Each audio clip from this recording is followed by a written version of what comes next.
Assalamualaikum everyone. I hope you all are doing absolutely fine. So guys, this is our fourth lecture of Physics 505 for P1 past paper sessions.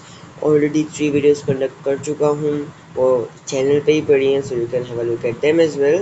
Inshallah today we will be doing 505 for Physics May June 2022 paper 1 variant 1 and we have 1 hour for this question paper. ठीक है? Okay.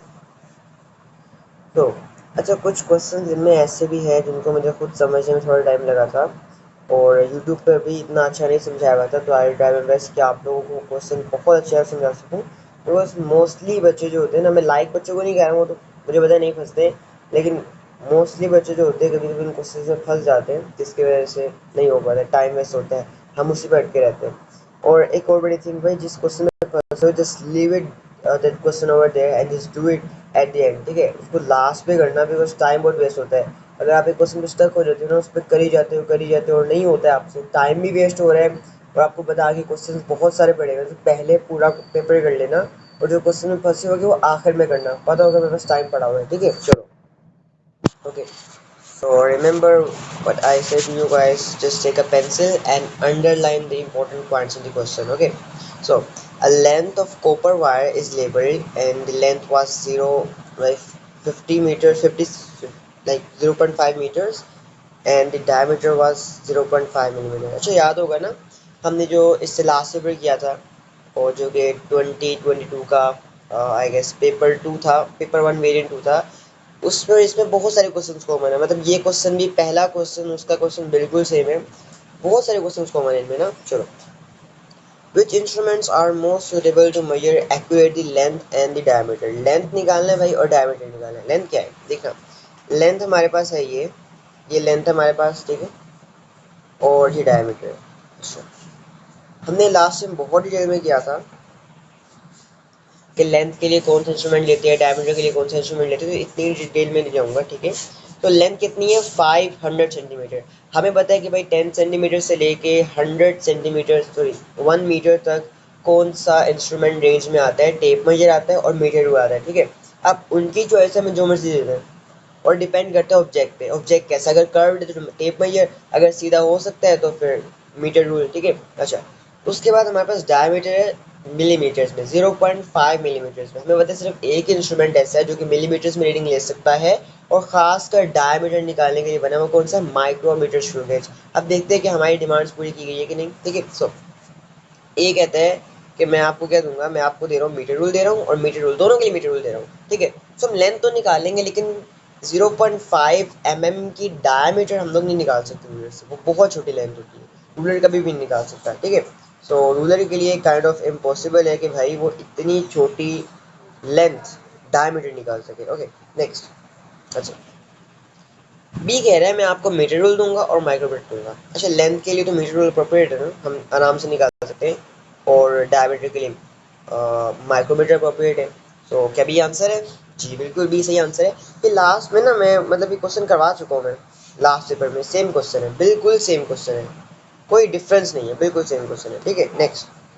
A driver drives a car. अच्छा, एक driver है, it is driving a car, bike नहीं drive करा, ध्यान से देखना है, driver is driving a car eight uniform velocity. Uniform का मतलब क्या है कि भाई ना ही स्पीड बढ़ रही है ना ही स्पीड डिक्रीज हो रही है, speed is constant. Uniform velocity means that speed is constant, ठीक है? Okay, no, the driver sees a hazard, उसने सामने कुछ देखा and he applies the brake, उसने ब्रेक्स मारना स्टार्ट की। What is the car's motion as it moves through the thinking distance and as it moves through the braking distance? अच्छा जी, okay. अब thinking distance क्या होता है? जितना टाइम आपका ब्रेन या आप सोचने में लगाते हो ना कि मैंने लगानी है ब्रेक या फिर नहीं, आप कह सकते हो कि रिएक्शन टाइम भी कह सकते हो, इतना टाइम सोचने में लगाते हो। जैसे आपने सामने चीज़ देखी एंड आपने सोचा कि भाई मैंने ब्रेक लगानी है, वो टाइम जो आप सोच रहे होगे उसे हम कहेंगे थिंकिंग डिस्टेंस। और ब्रेकिंग डिस्टेंस क्या होगा? जब आप ब्रेक दबा दोगे ना, ब्रेक दबाने से लेके गाड़ी के रुकने तक जो डिस्टेंस वो ट्रेवल करेगी ना, उससे हम कहेंगे ब्रेकिंग डिस्टेंस। अच्छा, थिंकिंग डिस्टेंस में ना आप ब्रेक नहीं दबा रहे हो, गाड़ी वैसे की वैसे चल रही है, तो आपकी स्पीड चेंज नहीं होगी, स्पीड वेलोसिटी जो है पहले जो है कॉन्स्टेंट थी, अभी भी यूनिफॉर्म ही रहेगी। जब आप ब्रेक्स दबा दोगे ना तो क्या होगा? गाड़ी रुकना स्टार्ट हो जाएगी, गाड़ी डीसेलरेट करेगी, ठीक है? तो लेट्स सी। ओके, जब आप थिंकिंग डिस्टेंस पे मुझे बताया, आपने मैंने बताया कि भाई आपकी जो वेलोसिटी है बेसिकली वो क्या रहेगी, वो यूनिफॉर्म रहेगी, ठीक है। और जब आप ब्रेक लगाओगे तो गाड़ी डिसोलेट करेगी ना, तो सी इज द करेक्ट आंसर, ठीक है। ओके, तो मेरी कोशिश ये होती है कि ना यूट्यूब पे सिर्फ लोगों ने जल्दी जल्दी सोल्व करवाया होता है। अब आप कहो कि भाई के 1 घंटे का पेपर मैं 1 घंटे से ऊपर लेके जा रहा हूँ, तो बस बात ये देखो, मैं चाहता हूँ कि क्वेश्चन समझ आ जाए, ठीक है। बाकी आप खुद भी कर लो कि मुझे पता है। अच्छा, the diagram represent the moon in its orbit around the sun, अर्थ से, ठीक है। अब मून जो है वो अर्थ के गिर्द घूम रहा है। which arrow represent the direction of the resultant force। अच्छा, हमें पता है कि whenever an object is in a circular motion, the direction of resultant force and the direction of acceleration is always in the center due to centripetal force। Okay, so the answer is A, right? Easy question था। Okay, now the mass m of an object is related to its weight, ठीक है, and the gravitational field strength। अच्छा, अब एक gravitational field strength, wait और मास किस तरह related है मुझे पता है कि क्या है। W, सॉरी, ठीक है, W is equals to m g, right. Mass multiply by gravitational force. अच्छा देखो, सब में ना उन्होंने क्या किया हुआ है कि मैथ्स को सब्जेक्ट बनाया हो, तो हम मैथ्स को सब्जेक्ट बना लेते हैं। क्या हो जाएगा, W over G is equals to mass, ऐसे ही है ना। देखो अब कहाँ पे लिखा हुआ है W over G, W over G, ये देखो ये रहा W ओवर G, मिल गया। बी, बी सही आंसर है, ठीक है। Next, a plastic cube of density p is compressed so that each of its sides, सुनना, अब प्लास्टिक क्यूब है, एक प्लास्टिक क्यूब है, उसकी डेंसिटी p है, इस कंप्रेस, उसे कंप्रेस कर दिया गया so that each of its side becomes 1/2 of its original length। अच्छा जी, अब मैंने आपको क्वेश्चन बना के दिखाता हूँ, बिकॉज मुश्किल हो रही है, ऐसे मुश्किल होगी समझाना और काफ़ी मुश्किल होगा समझाना, तो मैं पहले बना लेता हूँ। Just give me a second, 1 second लगेगा, मैं जल्दी जल्दी जो है ना बना लेता हूँ। एक मिनट, सही रहेगा। हाँ, सही, चलो।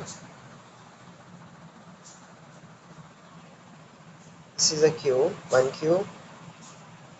ओके, सो मैं सुडो कॉपी करता हूँ। सो वन क्यूब, ठीक है, एक क्यूब आ गया, ये आगे क्यूब, ठीक है। इसे कॉपी कर लेते हैं। Okay, so oh sorry, copy paste, right. Okay, so ये लाइंस बना लेते हैं।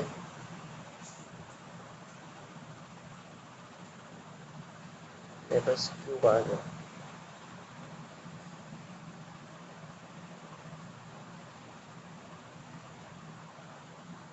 ओके, सो क्यूब आ गया मेरे पास। अच्छा, अब वो कह रहे हैं ना प्लास्टिक क्यूब है, they are saying that this is a plastic cube, and हमने क्या किया बेसिकली, इसको हर तरफ से ना कंप्रेस कर दिया, इस तरह, हर तरफ से इस तरह कंप्रेस कर दिया, इसे हमने कंप्रेस कर दिया, दबा दिया, दबा दिया, ठीक है। और ये हो किस तरह गया है, ये कुछ इस तरह का हो गया,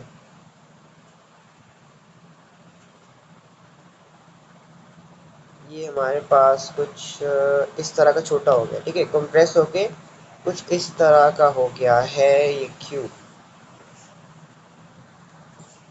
ओके, ठीक है, ये क्यूब कुछ इस तरह का हो गया। अब वो कह रहे हैं कि पहले क्यूब की डेंसिटी क्या थी, पी थी, पहले क्यूब की डेंसिटी थी पी, और अब इस क्यूब की डेंसिटी क्या होगी। उन्होंने हमें सिर्फ बताया ये है, उन्होंने हमें इन्फॉर्मेशन ये गिवन है, उन्होंने हमें कहा हुआ है कि देखना ज़रा, मैं दिखाता हूँ। ओके, उन्होंने हमें क्या कहा है कि भाई इसकी जो एक लेंथ है ना, ये length basically,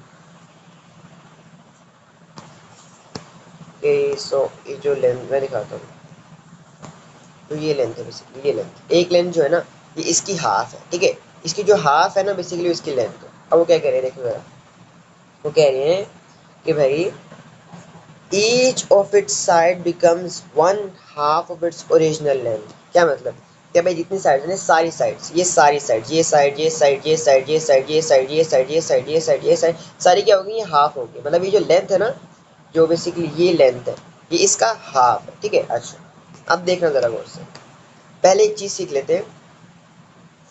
okay, density, density is equals to mass over volume, right. अच्छा, अब हमने क्या किया, पहले बॉक्स बड़ा था, उसको हमने कंप्रेस करके बहुत छोटा कर दिया, तो उसका वॉल्यूम क्या होगा, डिक्रीज होगा, है ना, वॉल्यूम हमारा डिक्रीज होगा। अब देखो ज़रा, हमें पता है कि भाई जब भी इस तरह इक्वेशन में जब एक चीज़ न्यूमरेटर में और दूसरी डिनोमिनेटर में हो तो क्या होता है, उनका इनवर्स रिलेशन होता है। क्या होता है, इनवर्स रिलेशन होता है। अगर हम वॉल्यूम को डिक्रीज कर रहे हैं तो डेंसिटी इंक्रीज होगी, अगर इन केस हम वॉल्यूम को इंक्रीज करते हैं तो डेंसिटी डिक्रीज होती है। ठीक है, अच्छा समझ रहा, हमने वॉल्यूम को डिक्रीज किया, डेंसिटी इंक्रीज होगी। अब एक बात याद रखना कि भाई जो डिक्रीज इंक्रीज होगा ना, एक कांस्टेंट होगा। कैसे देखना, अगर मैं इसको 2x डिक्रीज करता हूँ तो 2x इंक्रीज हो जाएगा। अगर मैं इसको 3x जो है ना वो इंक्रीज करता हूँ तो ये 3x डिक्रीज हो जाएगा। ठीक है, ये याद रखना, आप समझते हैं, थोड़ा समझते हैं। अच्छा जी, तो पता डेंसिटी पहले क्या थी, पहले क्यूब की डेंसिटी क्या थी, पहले क्यूब की डेंसिटी थी mass, sorry, density is equal to mass over volume, right. अच्छा, अब हुआ क्या कि वॉल्यूम में ना इसकी लेंथ उन्होंने बता दी कि भाई ये सारी 1/5 आ गई, 1/5, 1/5, sorry 1/2, I am really sorry for that, 1/2, half and 1/2, 1/2 and 1/2। अच्छा, हम कैसे कैसे लिख सकते हैं कि भाई mass over L L in three dimension, ऐसे है ना, वॉल्यूम कहते हैं ना, लेंथ इन थ्री डायमेंशन। अच्छा, अब इन सारे वन को ना क्या कर दो, 1/2 कर दो, इन सारे वन को क्या कर दो, 1/2 कर दो, इन सारे वन को कर दो 1/2।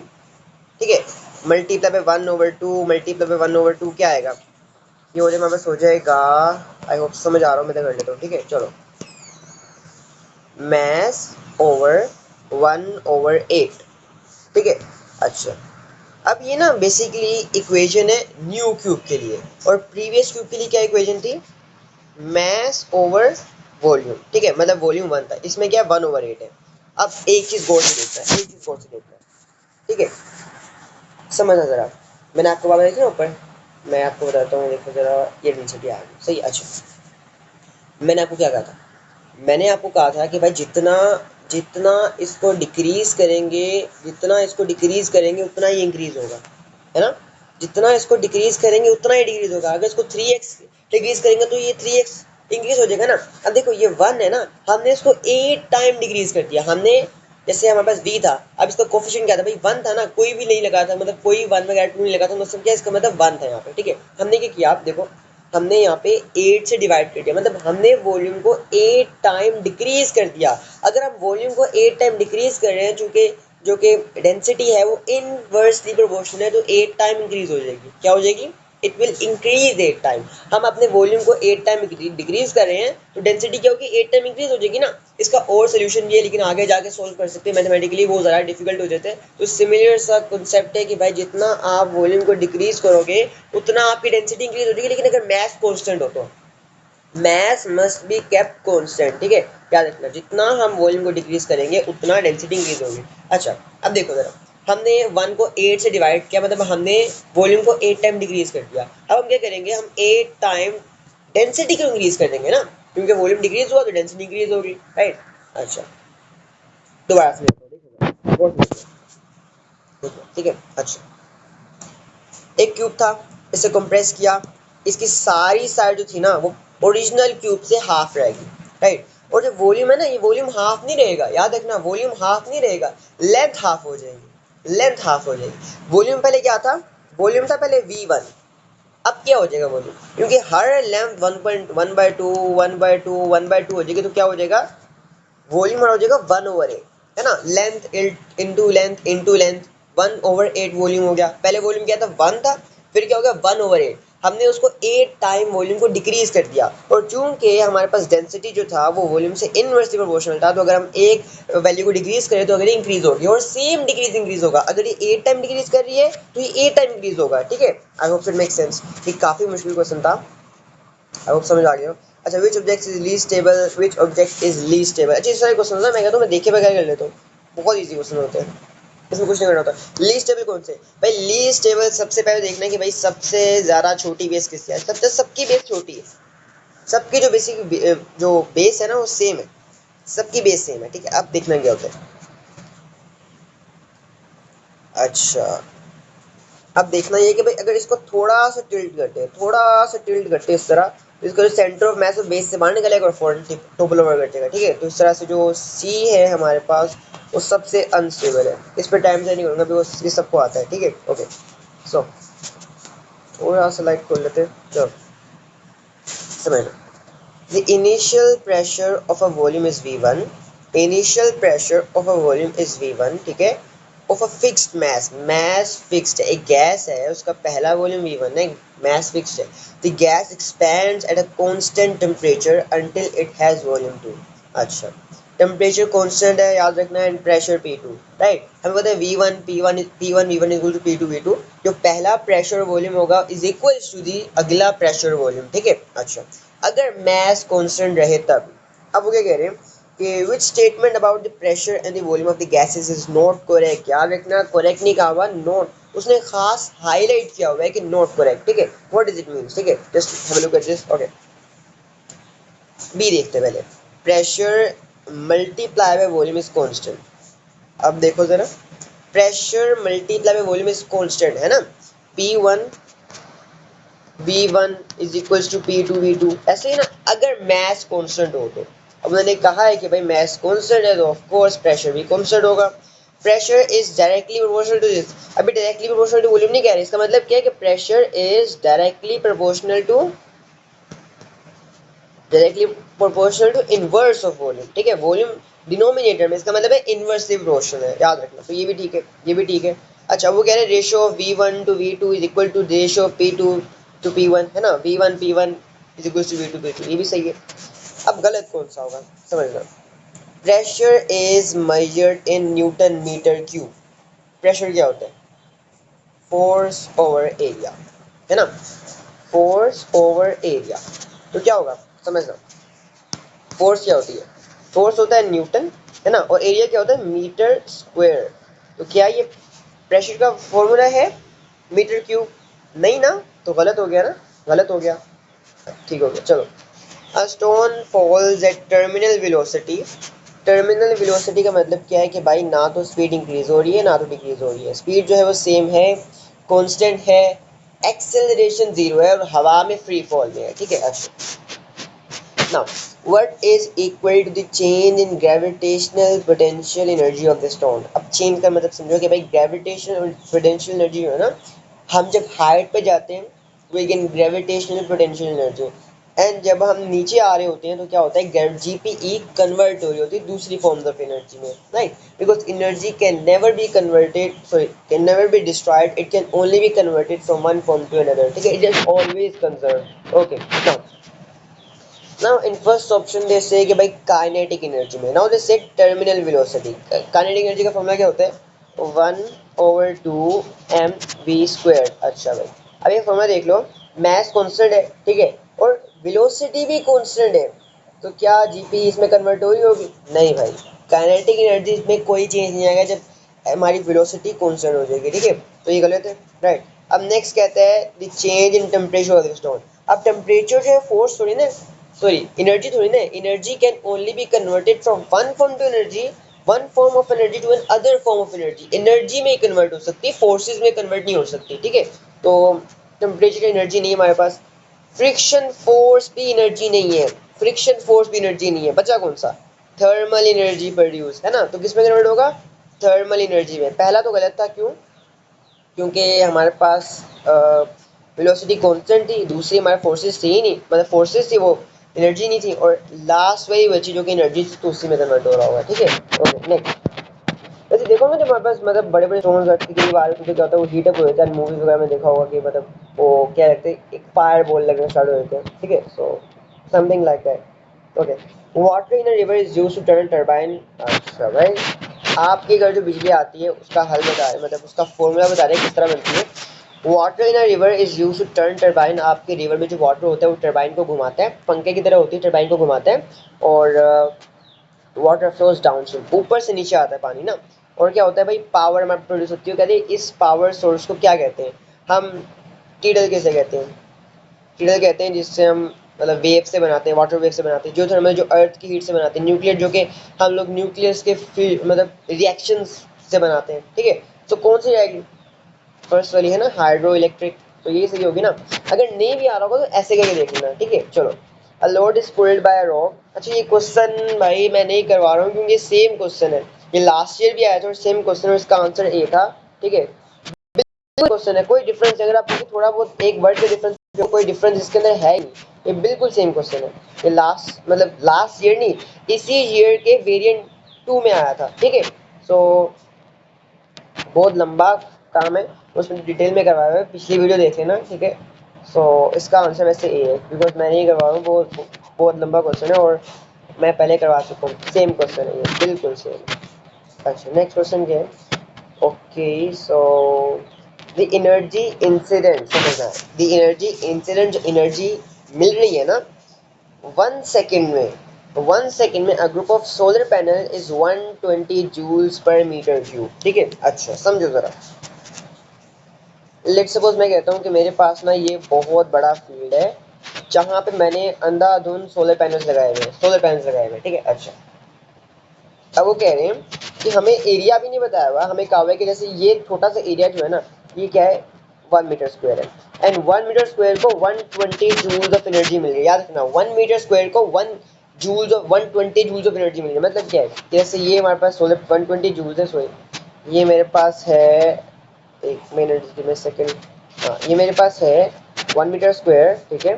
और ये मेरे पास सन है, इसकी रेज आ रही है, तो ये रेज जो है ना यहाँ पे 120 जूल्स ऑफ एनर्जी मिल रही है इसको, ठीक है। 120 जूल्स ऑफ एनर्जी मिल रही है 1 मीटर स्क्वायर को। अब वो कह रहे हैं कि टोटल, समझना, the group of stars, solar panels convert, sorry stars का क्या, 720 जूल्स ऑफ लाइट एनर्जी, मतलब टोटल एनर्जी, समझना जरा, समझना, ठीक है।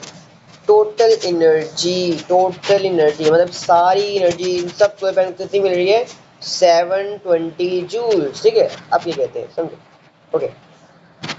अब वो कह रहे हैं इसमें से, ठीक है, अच्छा ये सारी एनर्जी मिलके ना 120 जूल्स ऑफ एनर्जी जो है ना बना रही है, 120 joules of useful electrical energy बना रही है। अब कंफ्यूज करने के लिए इन्होंने क्या किया है कि इसको भी और इसको भी क्या करती है, सेम करती है, ठीक है। इससे फर्क नहीं पड़ता, समझना। 120 जूल्स पर मीटर क्यूब का मतलब क्या है कि 1 मीटर क्यूब पे 120 जूल्स एनर्जी इंसिडेंट हो रही है, ठीक है, मिल रही है। और टोटल एनर्जी सबको कितनी मिल रही है, 720 जूल्स, यानी वो सारी 720 जूल्स एनर्जी लेके इतनी एनर्जी सिर्फ प्रोड्यूस कर रहे हैं, ठीक है। ओके, अब वो क्या कह रहे हैं, एफिशिएंसी बताओ और टोटल सरफेस एरिया बताओ। टोटल सरफेस एरिया क्या होगा, इसे हम रेशो से कर लेते हैं, बहुत ईजी है, रेशो से कर लेते हैं, ठीक है। टोटल सरफेस एरिया के लिए मैं कहता हूँ 120 जूल्स में 120 जूल्स जो है वो कितने एरिया पे लग रहे हैं, 1 मीटर स्क्वायर पे, है ना। अभी मीटर स्क्वायर पर जूल वगैरह सब कुछ छोड़ दो, और वो कह रहे भाई 720 है ना, 720, हाँ। तो 720 जूल्स ऑफ एनर्जी जो है ना वो कितने को लग रही है, एक्स हमें नहीं पता। अब भाई फाइंड करो, क्रॉस मल्टीप्लाई कर दो, क्या हो जाएगा, मैं सोचेगा 720/120, सो करो। मैं भी भाई आज फिर से आई गेस, हाँ मैं कैलकुलेटर भूल गया हूँ, ठीक है। मैं कैलकुलेटर लेके आया, तो आप लोग भी करो, मैं कैलकुलेटर लेके आता हूँ।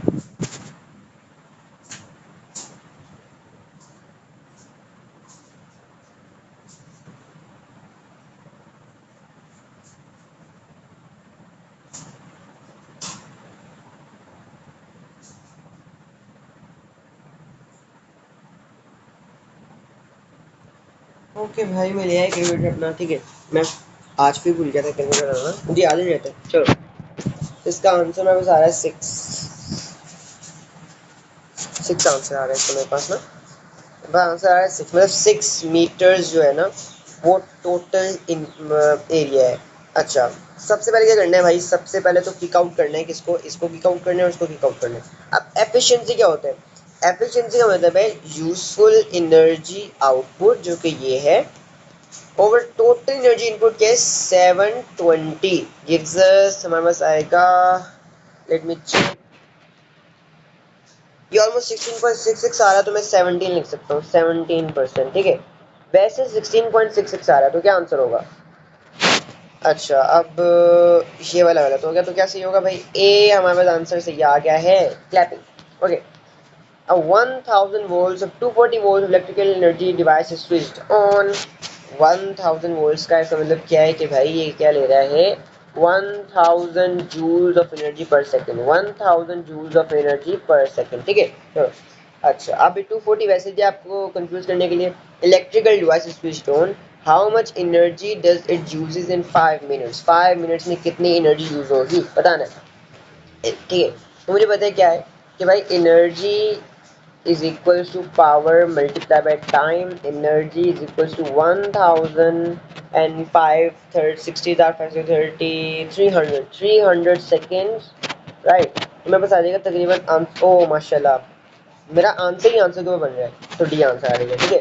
Next, a building has walls made from would and steel. अच्छा, उसकी वॉल्स जो है ना वुड और स्टील से बनी हुई है, वुड से बनी हुई है और स्टील से बनी हुई है, ठीक है। What describes the way in which thermal energy is transferred through the walls, ठीक है।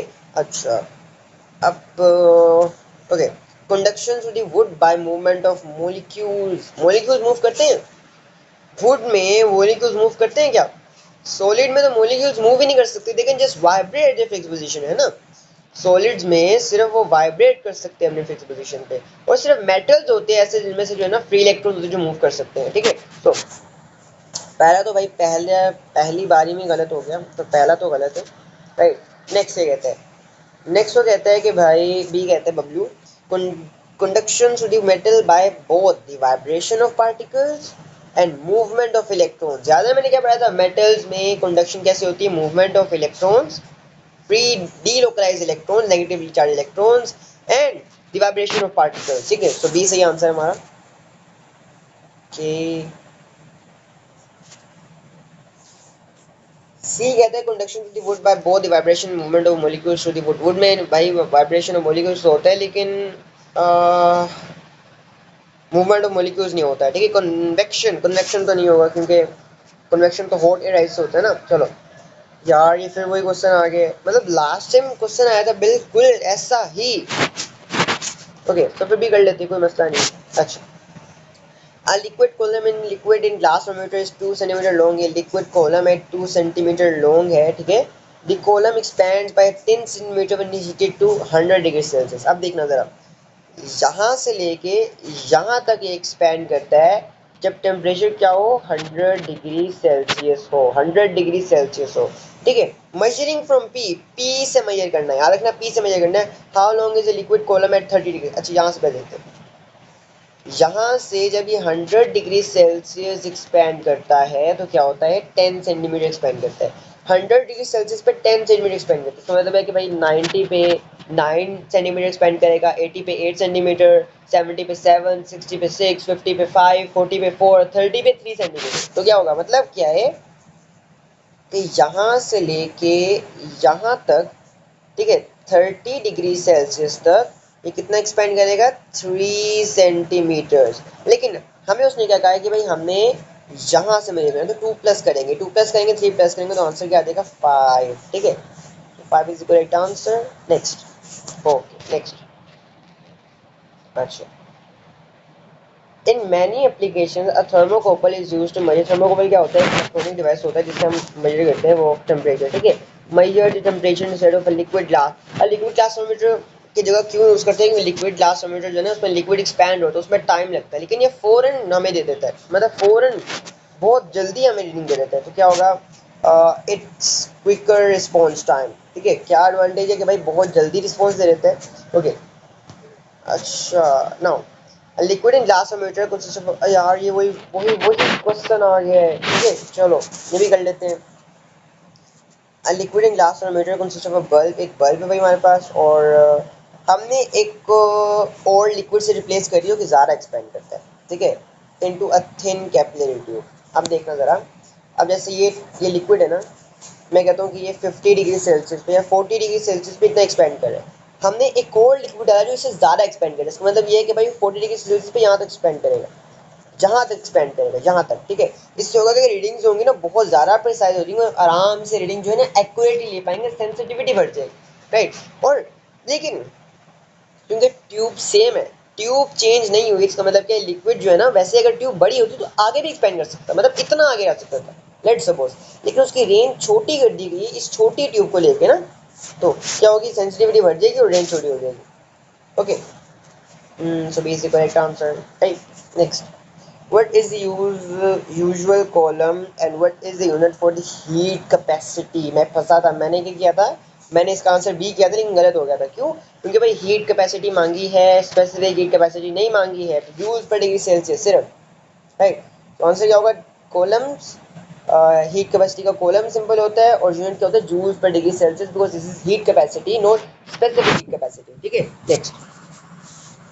Which road describes the arrangement of particles and the forces between particles in solid? Solid में क्या होता है कि भाई पार्टिकल्स बिल्कुल टाइटली पैक्ड होते हैं, रेगुलर पैटर्न होता है और बहुत ज़्यादा फिक्स्ड होते हैं, मूव भी नहीं कर सकते। उनके दरमियान जो फोर्सेज होते हैं ना, बॉन्ड्स के बिटवीन जो फोर्सेज होती है, इलेक्ट्रोस्टैटिक फोर्सेज बहुत ज़्यादा होती हैं। Right, so arrangement of particles regular, ठीक है। और फोर्सेस बिटवीन पार्टिकल स्ट्रॉन्ग होता है।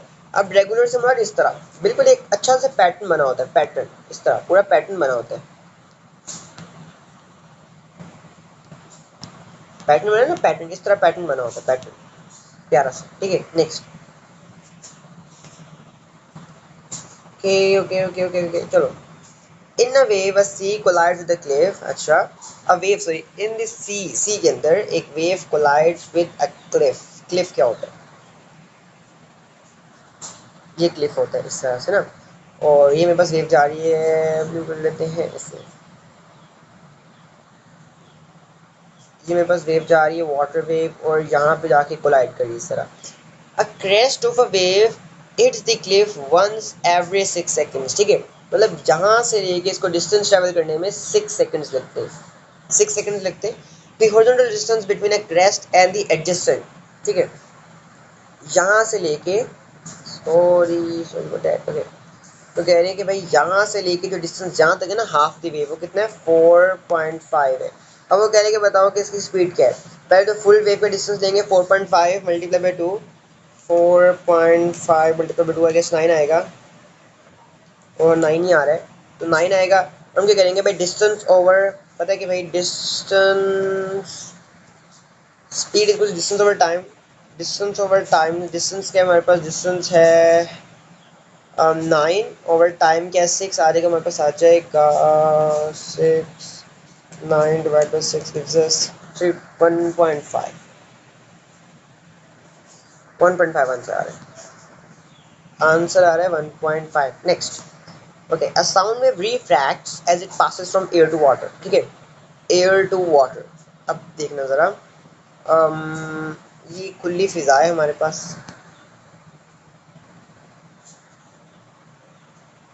खुली फिजा है, और यहाँ पानी आ गया हमारे पास। आगे क्या है? आगे पानी है, आ गया पानी। अब वो क्या कह रहे हैं? वो ये कह रहे हैं कि भाई साउंड वेव जो है ना हमारे पास, वो यहाँ से आ रही है, ऐसे ऐसे आ रही है, और इसके अंदर घुसने के बाद उसके साथ क्या होगी? रिफ्रैक्ट होगी। क्या होगी? रिफ्रैक्ट होगी। वैसे तुक्के से मारा है, ठीक है। अब वो क्या कह रहे हैं कि भाई विच क्वांटिटी चेंज क्या होगा? सबसे पहले तो एयर में स्पीड क्या होती है? 300 अप्रोक्स, और यहाँ पे क्या होती है? 1500 अप्रोक्स। ठीक है, तो सबसे पहले स्पीड इंक्रीज होगी। अगर स्पीड इंक्रीज होगी तो वेवलेंथ भी इंक्रीज होगी ना, वेवलेंथ भी इंक्रीज होगी। स्पीड इंक्रीज होगी तो वेवलेंथ भी इंक्रीज होगी। लेकिन फ्रीक्वेंसी को इंक्रीज होना चाहिए कि नहीं? नहीं, क्यों? Because frequency depends on the source. जो सोर्स है ना, फ्रीक्वेंसी उस पर डिपेंड करती है। अगर सोर्स सेम है, सेम फ्रीक्वेंसी की वॉइस निकली, तो फ्रीक्वेंसी जहां मर्जी ले जाओ आप उसे, चाहे वाटर में ले जाओ, चाहे सॉलिड में ले जाओ, चाहे लिक्विड में ले जाओ, उसकी फ्रीक्वेंसी सेम है। तो क्या चेंज होगा? चेंज हमारे पास होगा वेवलेंथ एंड फ्रीक्वेंसी, नहीं, वेवलेंथ एंड स्पीड ओनली। हाँ, speed and wavelength only B answer. ठीक है, नेक्स्ट। हाँ, ये भी किया था कि object is viewed through converging lens. क्या करता है? मैग्नीफाई करता है थोड़ा सा उसे ना। हम कहते हैं ना करीब की ऐनक या दूर की ऐनक, तो ये करीब की ऐनक होती है कन्वर्जिंग लेंस। ठीक है, सो अब देखना जरा। The diagram shows the path of two rays from the top of the object to an eye, right? ये है, दो पाथ है, ठीक है, और ये पीछे आके मीट कर रहे हैं। यहाँ पे हमारा ऑब्जेक्ट बनेगा, ऑब्जेक्ट इस तरह बनेगा। सॉरी, थोड़ा ऑब्जेक्ट गलत बन गया। ऑब्जेक्ट ना कुछ इस तरह बनेगा, इस तरह ऑब्जेक्ट बनेगा, थोड़ा बड़ा होगा, और इन्वर्टेड मतलब नकली होगा, नकली होगा। ठीक है, okay. So it is larger and upright, right, larger and upright. Okay, सीधा होगा ना। नेक्स्ट। ये भी किया था भाई, क्या हो रहा है। The ray of light enters the prism as shown, prism से एंटर कर रही है, क्या हो रहा है, डिस्पर्स हो रही है। और ये हमारे पास रेड लाइट है और ये ब्लू लाइट है। अब रेड लाइट जो है बेसिकली क्या है, इसकी वेवलेंथ ज़्यादा है, इसकी वेवलेंथ कम है, इसकी फ्रीक्वेंसी ज़्यादा है, इसकी फ्रीक्वेंसी कम है। राइट। अब देखते क्वेश्चन क्या कह रहे हैं। वो कह रहे हैं वेवलेंथ प्रॉपर्टीज ऑब्जर्व, डिस्पर्स हो रही है, हाँ डिस्पर्स हो रही है, और साथ में रिफ्रैक्ट भी हो रही है ना, देखो रिफ्रैक्ट भी हो रही है, रिफ्रैक्ट भी हो रही है। देखो जरा, ये नॉर्मल है, देखो नॉर्मल के करीब चलेगी ना, पहले ऐसे जा रही थी, है ना।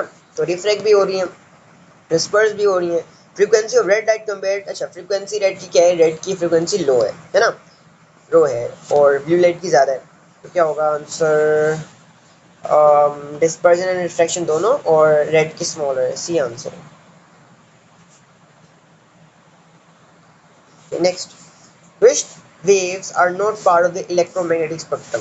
ठीक है, ओके सो रेडियो वेव्स हैं, है ना, 3.8 multiply by 10 to power 3.3 multiply 10 to power 8 की पावर है ना, स्पीड है, सॉरी लाइट की स्पीड है। टेलीविजन सिग्नल्स भी हैं, अल्ट्रावायलेट भी है, लेकिन साउंड है, साउंड तो इलेक्ट्रोमैग्नेटिक स्पेक्ट्रम में है ही नहीं है। ये तो लॉन्गिट्यूडनल वेव है ना, ये ट्रांसवर्स वेव होती हैं, तो साउंड आंसर है ना, साउंड आंसर है इसका। Next,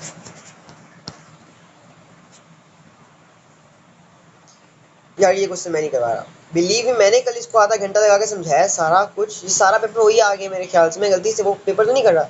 let me check first, मैं कहीं पेपर टू तो नहीं, पेपर वेरिएंट टू तो नहीं कर रहा इसका। नहीं भाई, वेरिएंट वन ही है। अच्छा ना, उस वीडियो मतलब रिसेंट वीडियो में देख लेना, मैंने उसमें करवाया हुआ है, काफी डिटेल में करवाया हुआ है।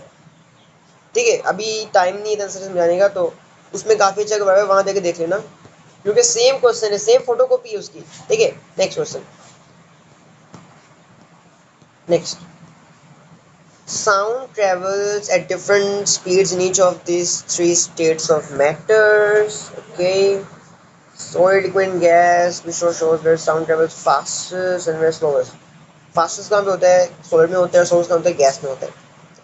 आंसर क्या होगा, फास्टेस्ट सॉलिड में एंड स्लोएस्ट गैस। ठीक है, अच्छा ये देख लेना, यहाँ पे स्लोएस्ट है, यहाँ पे फास्टेस्ट है। कुछ बच्चे क्या करते हैं, वो कहते हैं कि भाई यहाँ पे गैस कर देते हैं और यहाँ पे सॉलिड कर सकते हैं, जो गलत हो जाता है। ठीक है, चलो। What is one use of ultrasound cleaning jewelry? ये तो मैं समझा नहीं सकता हूँ, ये तो आपको याद करना पड़ेगा। ठीक है, सो which material is used for core of electromagnetic के लिए क्या होता है, सॉफ्ट मेटल। सॉफ्ट मेटल्स में क्या आता है, आयरन। Right, okay. ये यार मैं क्या कहूँ, मुझे समझ नहीं आ रही है, ये पूरा पूरा पेपर कॉपीड है, पूरा का पूरा पेपर। मैं लिख देता हूँ, ठीक है, डन इन प्रीवियस लेक्चर्स। अब मैं क्यों कह रहा हूँ पिछले लेक्चर देख लो, क्योंकि क्वेश्चंस पहले तो न्यू थे और मैंने इसको बहुत डिटेल में समझाया, मतलब काफ़ी अच्छी तरह समझाया कि समझ आ जाए, हर किसी को समझ आ जाएगी। इसलिए कह रहा हूँ प्रीवियस लेक्चर देख लेना, इसी पेपर का वेरिएंट टू है। ठीक है, उसमें पूरा का पूरा क्वेश्चन यही छापा हुआ है इन लोगों ने। ठीक है, आंसर ये है, लेकिन ना मैं बता देता हूँ, लेकिन आप प्रीवियस वीडियो से देख लें ताकि समझ आ जाए, क्योंकि मैं इधर इतनी डिटेल में नहीं समझाना था। ठीक है, चलो भाई, बहुत अजीब हो रहा है, मुझे तो अजीब लग रहा है कि सारा पेपर कॉपीड है। चलो, विच device involves use of electrostatic charge, मेरे पास होता है एक तो फोटो कॉपी होता है ना, उसमें होता है। हाँ देखो, फोटो कॉपी है, हाँ फोटो कॉपी है। ठीक है, नेक्स्ट। ओके, आई गेस आज वीडियो काफ़ी छोटी हो जाएगी, बिकॉज हम 30 क्वेश्चन में पहुंच भी गए, पता नहीं चला। अच्छा, an initial अनचार्ज copper rod, initial अनचार्ज copper rod is placed in uniform electric field E, electric field E. The rod is parallel to the field. अच्छा, ये मैग्नेटिक फील्ड नहीं है, मैग्नेटिक फील्ड होता, करंट कैरिंग कंडक्टर होता तो कोई भी M induce ना होता। ये हमारे पास क्या है, ये वायर्स है। ठीक है, ये पहले ही करंट कैरिंग कंडक्टर, इसका हमारे पास करंट मूव कर रहा है, एंड जब भी एक चार्ज फ्लो कर रहा होता है वो करंट होता है, जब भी करंट फ्लो कर रहा होता है क्या होता है, उसके इर्द गिर्द जो है ना इलेक्ट्रिक फील्ड बन जाती है। इलेक्ट्रिक फील्ड कैसी होती है, इलेक्ट्रिक फील्ड होती है इस तरह, इस तरह गोल गोल होती है इनकी ना। अब वो क्या कह रहे हैं कि भाई हमने ना एक अनचार्ज कॉपर रोड रखा, हमें बताओ चार्ज क्या आएगा, क्या है चार्ज इंड्यूस होगा। ठीक है, अच्छा अब करंट की डायरेक्शन क्या है समझना, करंट की डायरेक्शन है ये, है ना। तो पॉजिटिव आयंस तो यहीं जाएंगे ना, पॉजिटिव जो है वो इधर ही जाएगा, पॉजिटिव करंट की डायरेक्शन में होगा, तो ये तो मतलब ये गलत है, ये भी गलत है। जहां पे करंट होता है पॉजिटिव वही मूव करता है, करंट हमेशा पॉजिटिव टू नेगेटिव जाते हैं ना, पॉजिटिव टू नेगेटिव। तो जहां करंट की डायरेक्शन है हमारा पॉजिटिव भी वही जाएगा, बड़ा वफादार है, ठीक है। यू नो लाइक जहां पे करंट जाएगा पॉजिटिव उसके पीछे पीछे जाएगा, पॉजिटिव वही जाएगा। और जहां करंट अच्छा अब होता है क्या है कि करंट कैरिंग कंडक्टर्स में बस पॉजिटिव चार्जेस तो मूव नहीं करते, नेगेटिव चार्ज मूव करते हैं, लेकिन हम ना सोचते हैं अगर नेगेटिव इस तरफ जा रहा है तो पॉजिटिव उसके ऑपोजिट जाएगा, है ना। अब हमें पता है कि अगर पॉजिटिव इस तरफ जा रहा है तो नेगेटिव कहाँ जाएगा, नेगेटिव पीछे की तरफ जाएगा, है ना। अगर पॉजिटिव आगे जा रहा है तो नेगेटिव ऑफ कोर्स पीछे की तरफ जाएगा ना, ऑपोजिट। इसका आंसर क्या होगा, ये वाला आंसर होगा, है ना, ये आंसर होगा D. It would make sense, okay. तो अल्लाह अकबर, यार इस पूरा क्वेश्चन पेपर ही वही है, मतलब इतने क्वेश्चंस वही सेम वेरिएंट में, मैंने ऐसा आज तक कभी नहीं देखा, पहली बार देख रहा हूँ। चलो कर लेते हैं। Simple electric circuit, simple electric circuit है which row describe the charge on electron and, अच्छा इलेक्ट्रॉन पे चार्ज कौन सा होता है, नेगेटिव, सबको पता है, बताने की जरूरत नहीं है। और करंट इलेक्ट्रॉन फ्लो कैसे करते हैं, नेगेटिव टू पॉजिटिव, ठीक है। नेगेटिव अपने हमसाये को, अपने दोस्त को धक्का देता है एंड पॉजिटिव उससे पुल करता है, राइट। नेगेटिव रिपेल करता है नेगेटिव इलेक्ट्रॉन को और पॉजिटिव पुल करता है, नेगेटिव टू पॉजिटिव, राइट। तो बी आंसर होगा इसका। Okay so next question, okay when the flash, भाई मैं नहीं पढ़ा रहा, वही क्वेश्चन यार, भाई कॉपीड है, ये भी कॉपीड है, वहां जाके देखना, यकीन करो।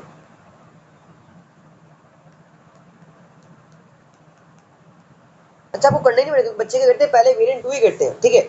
अगर आप लोग ये पेपर देख रहे हो तो भाई आपसे रिक्वेस्ट है कि पहले पेपर वेरिएंट टू करना, उसके बाद वेरिएंट वन करना, क्योंकि वेरिएंट टू में मैं सारा ही करवा चुका हूँ, मैं बहुत डिटेल में करवा चुका हूँ, ठीक है। तो वहां जाके देख लेना, ये भी कॉपीड, लेकिन इसका आंसर जो मैं बता देता हूँ, इसका आंसर हमारे पास डी आ रहा है, क्योंकि मैं पहले सारा करवा चुका हूँ, इसलिए मैं कह रहा हूँ कि वहां जाके देख लो, मैंने काफी डिटेल में बताया वहाँ पे, ठीक है। What is unit of potential difference, PD, potential difference का क्या होता है, voltage, right. And which instrument volt meter use करते हैं, कौन सा इंस्ट्रूमेंट यूज करते हैं, पहले पीडी का क्या होता है वोल्ट, और कौन सा इंस्ट्रूमेंट यूज करते हैं, बी से वोल्ट, बी से वोल्ट मीटर, राइट।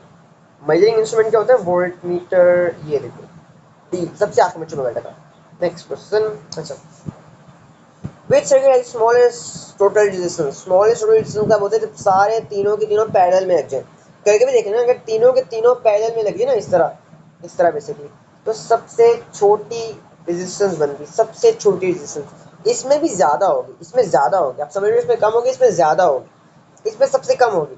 जब तीनों रेजिस्टर्स पैरेलल में लग जाए एक एक करके, एक एक, तो क्या होता है कि भाई हमारे पास रेजिस्टेंस जो है ना सबसे कम होती है। अच्छा अगर वो कहते हैं कि ऐसे लगा हुआ है, सॉरी अगर वो कहते हैं कि भाई ऐसे लगा हुआ है, दिखाता हूँ, अगर वो कहते हैं कि भाई ऐसे लगा हुआ है, रजिस्टर ऐसे लगा हुआ है, ऐसे आके ऐसे, ठीक है, ऐसे, ओके सॉरी, ऐसे, ऐसे लगा हुआ है, एक एक ऐसे लगा हुआ है, सॉरी, ओके दोबारा बनाता हूँ, बहुत घंटा लग गया, ओके।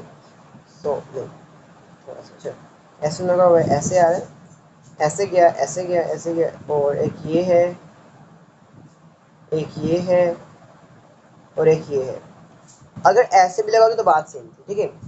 अगर पैरेलल में लगे हुए हैं सारे तो सबसे कम रेजिस्टेंस होगी, ठीक है, okay. A metal kettle is plugged into a main socket, okay, metal kettle को मेन सॉकेट में लगा दिया। अब वो कह रहे हैं कि भाई हमारा जो प्लग उसके अंदर एक फ्यूज़ था, और वो फ्यूज़ क्या हुआ, जब केबल डैमेज हुई तो फ्यूज़ फूट गया, अभी क्यों हुआ।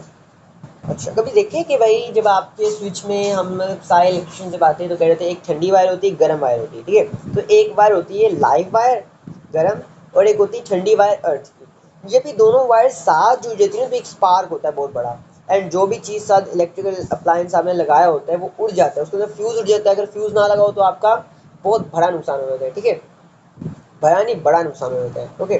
सो जब हमारे पास लाइव वायर जो है अर्थ वायर के साथ मिलती है ना तो एक शॉक होता है, उससे फ्यूज सड़ जाता है, ठीक है।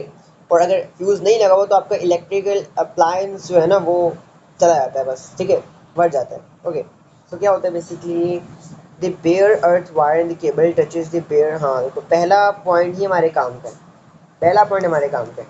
अर्थ वायर जो है ना वो केबल लाइव वायर के साथ टच हो जाती है, ठीक है, साथ जुड़ जाती है, तो इसको बड़ा स्पार्क होता है।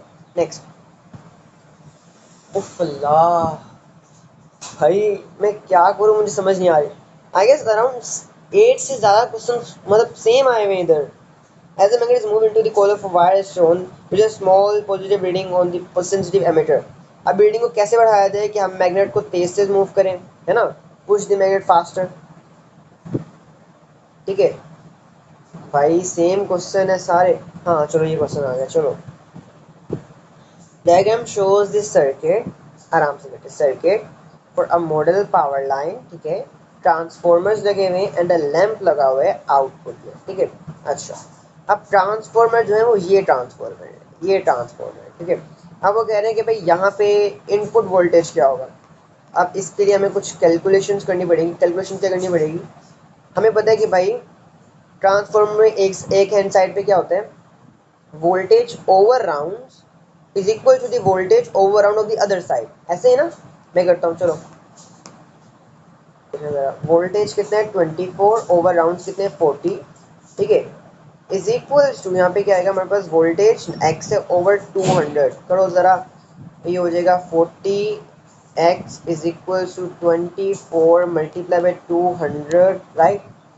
दोबारा करो, ये हो जाएगा X is equal to 24 multiply by 200 over 40, right. चलो, 0 0 से कट गया, 2 1 ज़ार 2, sorry, this is 20 over 4, right, 4 1 are 4 and 4 5 are 20, right. Okay, so 24 5s are 24 multiplied by 5 gives us 120. This is 120 आ गया, x is equals to 120, समझना आप जरा।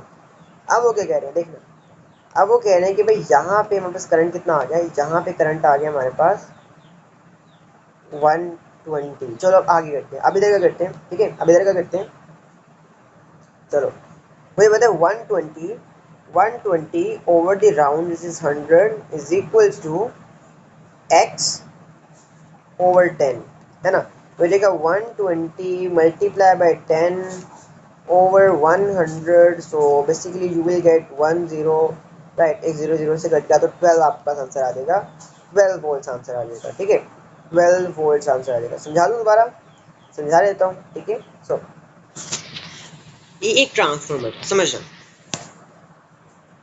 ये एक red नजर नहीं आ रहा, चलो ये ट्रांसफॉर्मर से दो, हमें क्या पता है कि भाई हमें इनपुट वोल्टेज नहीं पता लेकिन आउटपुट पता है क्या है। अब हमें पता है क्या होता है ट्रांसफॉर्मर में, क्या होता है एक साइड पे ना हम कहते हैं कि भाई voltage over number of round is equals to the voltage over number of round of the other side, दोनों इक्वल होती है, जो रेशियो होता है वो इक्वल होता है। हमने इज इक्वल टू लगा के पूरी इक्वेशन बनाई, पहले हमने इधर का वोल्टेज फाइंड किया, फिर इधर की इक्वेशन लगा के हमने इधर का वोल्टेज फाइंड किया, तो आराम से आंसर आ गया, ठीक है। चलो, electrical power is transmitted by cables over long distances, अल्लाह अकबर, वही क्वेश्चन सेम, मतलब रिसेंट जो वेरिएंट 2 इसमें भी आया हुआ है क्वेश्चन, मुझे लग रहा है मैं वही पेपर करवा रहा हूँ, लेकिन मैंने तो कल पेपर 2 करवाया था, मुझे सीधा याद है। चलो, इसमें क्या होता है कि भाई पावर केबल्स में ना बेसिकली वो कह रहे हैं कि भाई हम जब पावर केबल में से इलेक्ट्रिसिटी गुजारते हैं तो वहाँ पे वोल्टेज इतना हाई क्यों होता है, करंट लो क्यों होता है, क्योंकि करंट की वजह से तारें हीट अप होती है। अगर करंट कम होगा, कम हीट अप होगा, कम इलेक्ट्रिक लॉसेज होंगी, है ना, और वोल्टेज हाई होगा तो मतलब वो कम होगी ना इलेक्ट्रिक लॉसेज, तो क्या होगा basically power losses in cable low होंगी जब करंट क्या होगा, लो होगा, ठीक है। डी, करंट भी लो होते हैं और पावर लॉसेज भी लो होती है, क्योंकि एनर्जी लॉसेज हो रही होती है ना, जब हीट अप हो रही थी तो एनर्जी लॉसेज हो रही थी, एनर्जी लॉसेज होंगे तो पावर लॉसेज भी होंगे, है ना। ओके, लास्ट क्वेश्चन नहीं है, चलो हाँ चलो शुक्र है नया क्वेश्चन आया।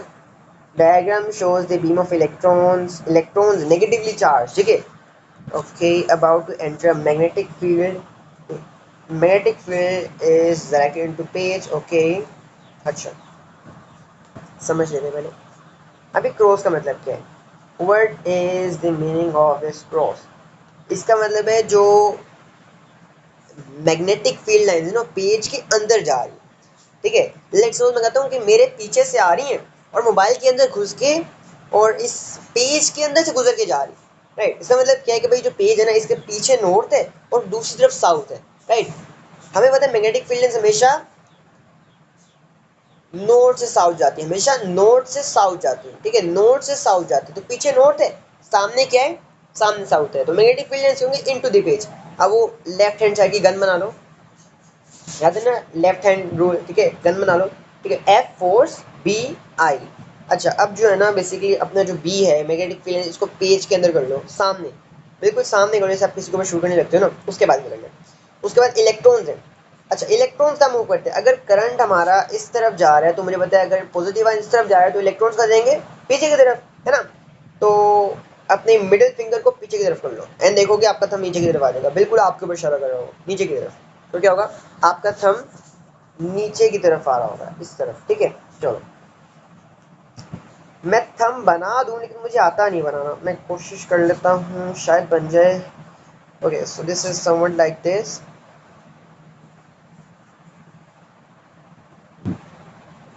इस तरह। ये आपकी मिडिल फिंगर है, ये आपकी फिंगर जा रही है, ठीक है, और ये आपका थंब आ रहा है नीचे की तरफ इस तरह। ओके सो बस समझाने के लिए बताया, मेरी ड्राइंग इतनी अच्छी नहीं। तो क्या होगा, डाउन दी पेज है ना, नीचे की तरफ थंब आया तो डाउन दी पेज फोर्स लगी हुई है ना, डाउन दी पेज जाएंगे इलेक्ट्रॉन। चलो okay, Giger Martin experiment alpha particles are fired in thin gold sheet. Now most alpha particles pass to the thin sheet. ये भी क्वेश्चन आया था लेकिन दूसरा आया था। अब क्या कह रहे हैं कि भाई हमारे पास ये एक सोर्स जो अल्फा पार्टिकल्स एमिट कर रही है, थिन गोल्ड शील्ड है, और यहाँ पे हमारे पास क्या है, रिएक्टर है। अल्फा पार्टिकल्स क्या होते हैं, they are helium nucleuses, helium nucleuses and nucleuses are positively charge. जब ये लोग जाएंगे गोल्ड फुल से टकराएंगे, उनके न्यूक्लियस से टकराएंगे तो कभी कभी क्या होंगे, रिफ्लेक्ट बैक होंगे, ऐसे रिफ्लेक्ट बैक होंगे, लेकिन मोस्ट प्रोबेबली गुजर जाएंगे, मोस्ट प्रोबेबली गुजर जाएंगे। बहुत कम चांसेस हैं कि ये ना बेसिकली रिफ्लेक्ट बैक हो या थोड़ा सा रिफ्लेक्ट, थोड़ा सा जो है ना इनकी डायरेक्शन चेंज हो, एंगल से थोड़ा रिफ्लेक्ट हो, ठीक है।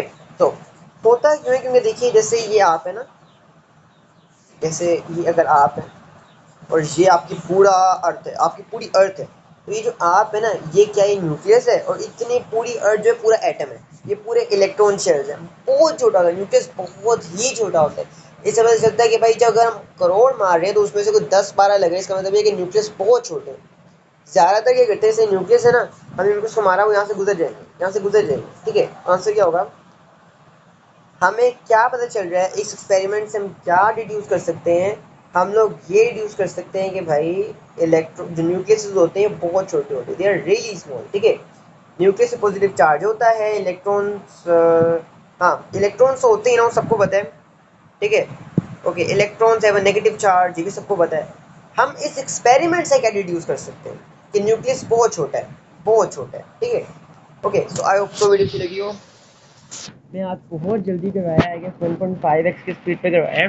देखो क्या होता है कि टाइम नहीं होता है इतनी सी वीडियोस देखने का, तो मैंने कहा था कि आप लोग 1.5x पे देखो कि मैं खुद 1.5x बन जाता हूँ, ठीक है। सो आई गेस बहुत छोटी वीडियो बनी है, हाँ 53 मिनट्स की, कहाँ 1 घंटा 20 मिनट की वीडियो होती है। चलो आई होप अच्छी लगी हो, अगर अच्छी लगी हो तभी लाइक करना, आगे फॉरवर्ड करना, शेयर करना। बस मेरा यही एक एम है कि आप सब लोगों को मैंने बहुत ही लो प्राइजेस में एजुकेशन देनी है, बिकॉज आजकल आपने देखा होगा हर जगह जितने भी तलीमी इदारे हैं सारे क्या करते हैं, सिर्फ उन्होंने एजुकेशन को बिजनेस बनाया हुआ है। कोई लग्जरी चीज़ है जिसको आप खरीद सकते हो, ये एक ऐसी चीज़ है जो कि हर किसी का राइट है एंड हर किसी के पास ये होनी चाहिए। इंशाल्लाह लाइव क्लासेस भी स्टार्ट करूँगा आप लोगों के लिए, तो आप लोग वो भी ज्वाइन कर सकते हो। बाकी के लिए अल्लाह हाफिज़, सी यू लेटर।